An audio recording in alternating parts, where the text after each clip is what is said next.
एकादशी व्रत महात्म्य कथा भाषा। श्री सूत जी महाराज सौनक आदि 88,000 ऋषियों से बोले, हे महर्षियों, एक वर्ष के अंदर 12 महीने होते हैं और एक महीने में 2 एकादशी होती है, सो एक वर्ष में 24 एकादशी होती है। जिस वर्ष लौंद अधिक पड़ता है उस वर्ष 2 एकादशी बढ़ जाती है। इस तरह कुल 26 एकादशी होती है।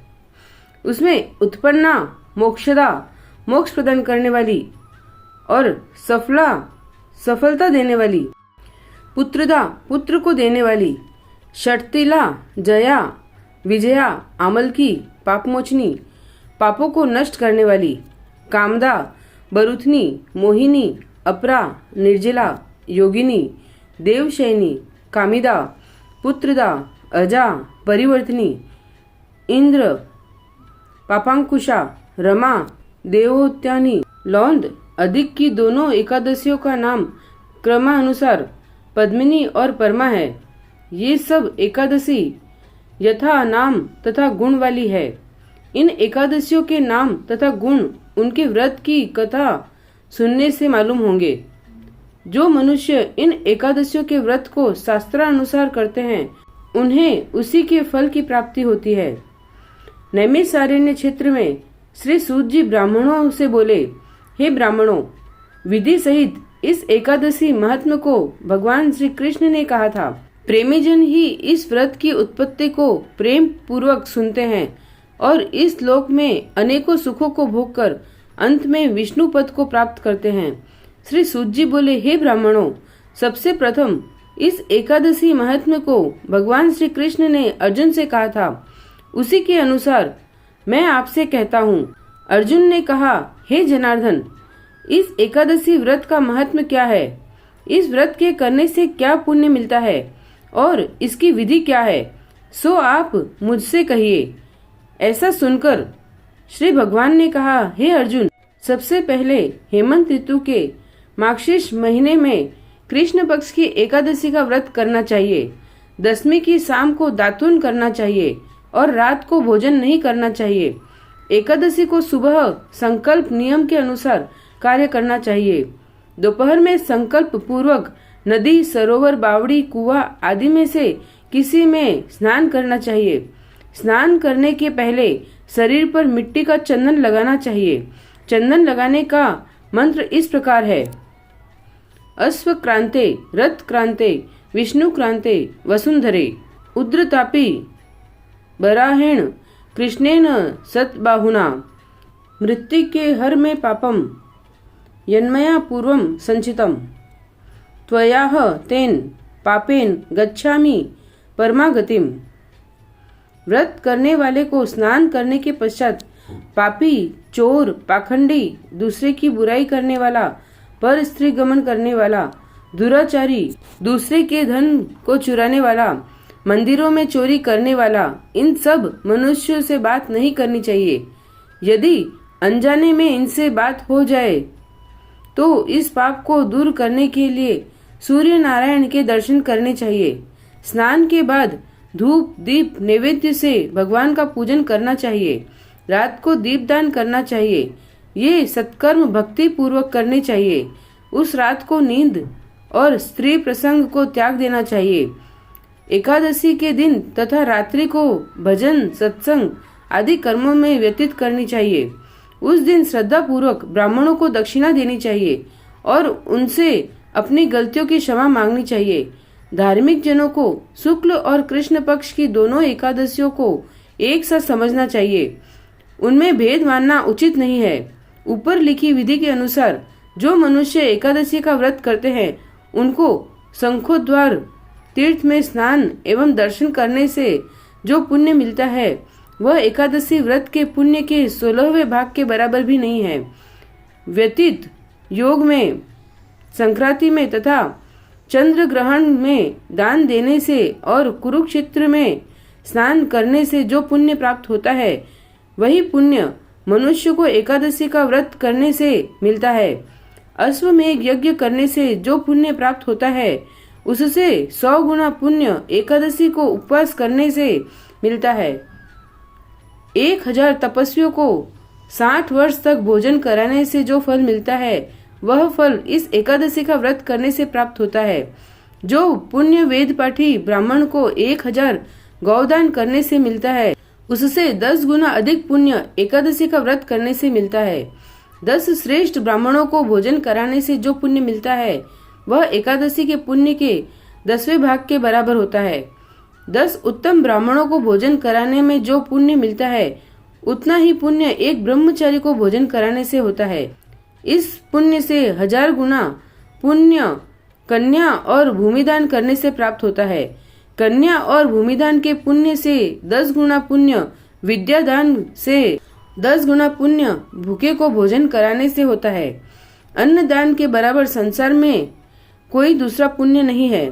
इस दान से स्वर्गीय पितृ तृप्त हो जाते हैं। इस दान का महात्म्य देवता भी वर्णन नहीं कर सकते। निर्जल व्रत करने का आधा फल एक बार भोजन करने के बराबर होता है। उपरोक्त कोई सा एक व्रत जरूर करना चाहिए। एकादशी का व्रत करने पर ही यज्ञ दान तप आदि मिलते हैं, अन्यथा नहीं। अतः एकादशी का व्रत अवश्य ही करना चाहिए। इस व्रत में शंख से जल नहीं पीना चाहिए। मछली, सूअर तथा अन्न एकादशी के व्रत में वर्जित है। एकादशी व्रत का फल 1000 यज्ञों से भी अधिक है। बोलो एकादशी की जय। श्री एकादशी व्रत उद्यापन सामग्री: रौली, मौली, धूपबत्ती, केसर, कपूर, सिंदूर, चंदन, होरसा, पेड़ा, बतासा, ऋतुफल, केला, पान, सुपारी, रुई, पुष्पमाला, पुष्प, ध्रुवा, कुशा, गंगाजल, तुलसी, अग्निहोत्र, भस्म, गौमूत्र, घृत, शहद, चीनी, दूध, यज्ञोपवीत, अबीर, गुलाल, अभ्रक, गुलाब जल, धान का लावा, इत्र, सीसा, इलायची, जावित्री, जायफल, पंचमेवा, हल्दी, पीली सरसों, मेहंदी की बुकनी, नारियल, गिरी का गोला, पंचपल्लव, वंदनवार, कच्चा सूत, मूंग की दाल, उछद काला,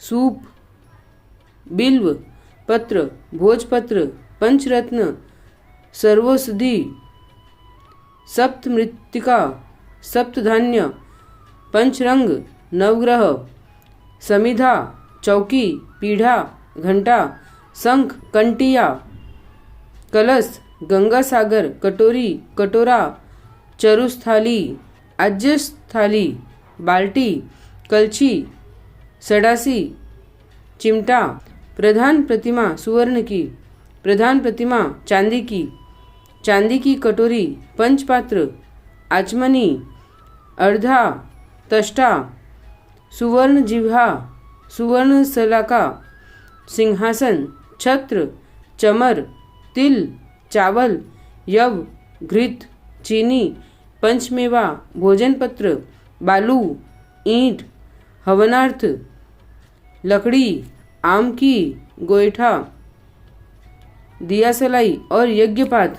वरण सामग्री: धोती, दुपट्टा, अंगोछा, यज्ञोपवीत, पंचपात्र, आचमनी, अर्धा, तष्टा, लोटा, गिलास, छाता, छड़ी, कुशासन, कमलासन, कटोरी, मधुपर्कार्थ, गौमुखी, रुद्राक्षमाला, पुष्पमाला, खड़ाऊ, अंगूठी, देवताओं को वस्त्रादि।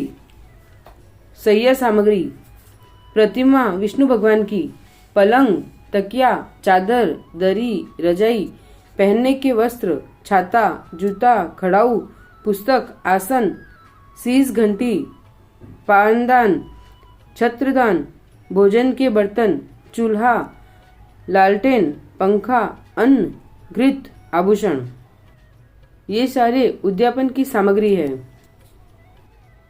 उद्यापन विधि: उद्यापन के दिन यजमान नित्य क्रिया से निवृत्त होकर शुभ्र या रेशम वस्त्र धारण करे। अपनी पत्नी को उसी प्रकार पवित्र करके सप्तनिक शुद्ध मन होकर आसन पर बैठे। ओम पवित्रे स्थो, इस मंत्र से यजमान पवित्र धारण करे और भगवान का ध्यान करे। पुनः अपवित्रः पवित्रो वा इस मंत्र से पवित्र करे। यजमान के हाथ में अक्षत पुष्प सुपारी देकर ओम अनोभद्रा इत्यादि मंत्र पढ़ना चाहिए। फिर यजमान को दक्षिण हाथ में द्रव्य अक्षत सुपारी जल लेकर संकल्प करना चाहिए। संकल्प करके पृथ्वी गौरी और गणेश का पूजन कलश स्थापन आचार्य वर्णादि करके संकल्पित सब क्रियाओं का संपादन करना चाहिए। ततः पूर्व निर्मित सर्वतोभद्र पर ब्रह्मादि देवताओं का आवाहन करना चाहिए। उसके ऊपर ताम्र का कलश स्थापित करना चाहिए। कलश में चावल भरा हो, उसके ऊपर चांदी का पात्र हो। अष्टदल कमल बनाकर प्रधान देवता का आवाहन करना चाहिए। सहस्त्र शीर्षा पुरुषः इत्यादि मंत्रों से लक्ष्मी सहित विष्णु का आवाहन करना चाहिए। अष्टदल के 8 पत्रों पर पूर्वादि क्रम से अग्नि, इंद्र, प्रजापति, विश्वदेवा, ब्रह्मा, वासुदेव, श्री राम का नाम लेकर आवाहन करना चाहिए। फिर चारों दिशाओं में क्रमश रुक्मिणी, सत्यभामा, जाम्बवंती और कालिंदी का आवाहन करना चाहिए। चारों कोणों में आग्नेयादि क्रम से शंख, चक्र, गदा का आवाहन करना चाहिए। कलश के आगे गरुड़ का आवाहन करना चाहिए। ततः पूर्वादि क्रम से इंद्रादि लोकपालों का आवाहन करके षोडशोपचार से पूजन करना चाहिए। फिर भगवान के सर्वांग शरीर का पूजन और नमस्कार करना चाहिए। स्नान, धूप, दीप, नैवेद्य, तांबूल से पंचोपकार पूजन करना चाहिए। पात्र में जलदार नारियल, अक्षत, फूल, चंदन और सोना रखकर घुटने के बल बैठकर एक श्लोक नारायणम ऋषिकेश लक्ष्मीकांतम दयानिधे ग्रहणार्ध्यम मया दत्तम व्रतम संपूर्णम हेत्वे से अर्घ्य देना चाहिए। इसके पश्चात इस दिन का कृत समाप्त करके गाने बजाने से रात्रि व्यतीत करे। दूसरे दिन यजमान तथा आचार्य नित्य कृत करके पुनः आचार्य अपवित्रः पवित्रो वा पवित्रेस्थो व आनोभद्रा आदि मंत्रों का पाठ करके हवन का संकल्प करे और आवाहित देवताओं का पंचोपचार से पूजन करे। ततः सहस्त्र शीर्षा पुरुष इत्यादि 16 मंत्रों से प्रधान के लिए हवन करना चाहिए। आवश्यकतावश केवल घी या पायस घी या पायसान युक्त घी का हवन करना चाहिए। हवन के पश्चात 3 बार अग्नि की प्रदक्षिणा करे। फिर जानू के बल बैठकर पुरुष सूक्त का पाठ करना चाहिए। ततः शेष हव्य तथा आज्य का हवन करना चाहिए। ततः आचार्य शूल प्रहरण करके प्रायश्चित संकल्प करावे और हवन समाप्त करे। ब्राह्मण को तूर्ण पात्र का दान दे। आचार्य को दक्षिणा के साथ सवत्सा सालंकारा श्वेत गाय दे। यजमान 12 ब्राह्मणों को केशवादि 12 देवताओं का स्वरूप मानकर उनका पूजन करे। 2 कलश दक्षिणा, धन, मिठाई और वस्त्र से युक्त करके दे। ततः प्रधान पीठ पर संकल्पित केशवादि देवताओं का उत्थापन करके आचार्य को दान दे। ततः आचार्य वैदिक तथा तंत्रोक्त जल छिड़के, अग्नि की पूजा करे, फिर प्रार्थना करे, विसर्जन करे। ब्राह्मणों को भोजन कराकर दक्षिणा सहित तांबूल दे। स्वयं भी सब परिवार इष्ट मित्रों सहित भोजन करे। इस प्रकार विधि पूर्वक योग्य आचार्य के निर्देशन में उद्यापन करने से एकादशी व्रत की सिद्धि होती है। बोलो एकादशी की जय। श्री राधे कृष्ण।